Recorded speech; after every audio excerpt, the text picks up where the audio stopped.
To effectively implement assistive technology, this team needs to create a plan to work collaboratively to increase the effectiveness of the assistive technology and to make sure that everybody understands the purpose and the appropriate way to use the assistive technology with the student. Johnston et al. In 2014 stated that when professionals are able to work together in that decision-making process for a plan for assistive technology, it really impacts their perception of what is right, which ultimately determines how well the assistive technology works. It's just really important for the entire team to have a say in this. For the purpose of making sure that the student is getting the exact support they need with their assistive technology, as well as making sure that there's buy-in from everyone on the team.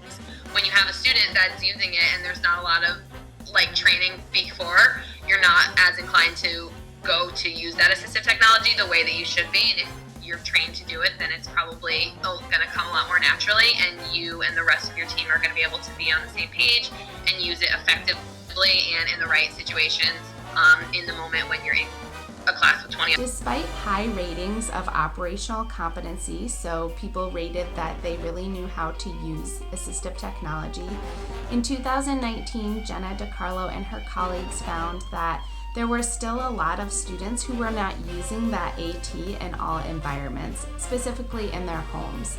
So I think that the implications for this are really that we need to be sure we're providing the best training that we can for all members of the team, and also that we're extending the use of assistive technology into all appropriate environments. He needs to be able to understand when to use it, when to not use it, how best to implement it in a whole group setting, in small group settings, one-on-one settings with the student, how to help other students learn how to use it to be able to interact with the student too. I think that's Training for assistive technology is super important, especially when you're dealing with multiple stakeholders or multiple people working with the student using the technology.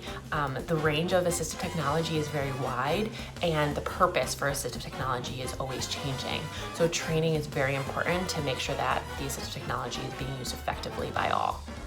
Waller in 2019 stated in research that there are multiple reasons for assistive technology abandonment or low adoption.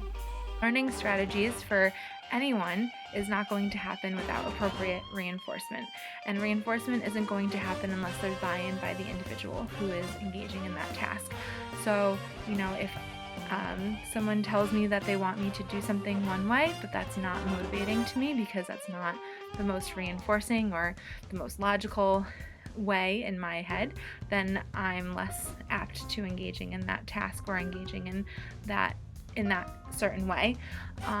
So I think it's really important that we make sure that the student or anyone is reinforced by how they're engaging in that action in order to see that behavior change. Implementation may need to be adjusted with assistive technology after an initial evaluation if for some reason there's other factors that are inhibiting the use of the assistive technology, or maybe it didn't necessarily go quite as planned, or the student has already achieved whatever the goal was for the assistive technology.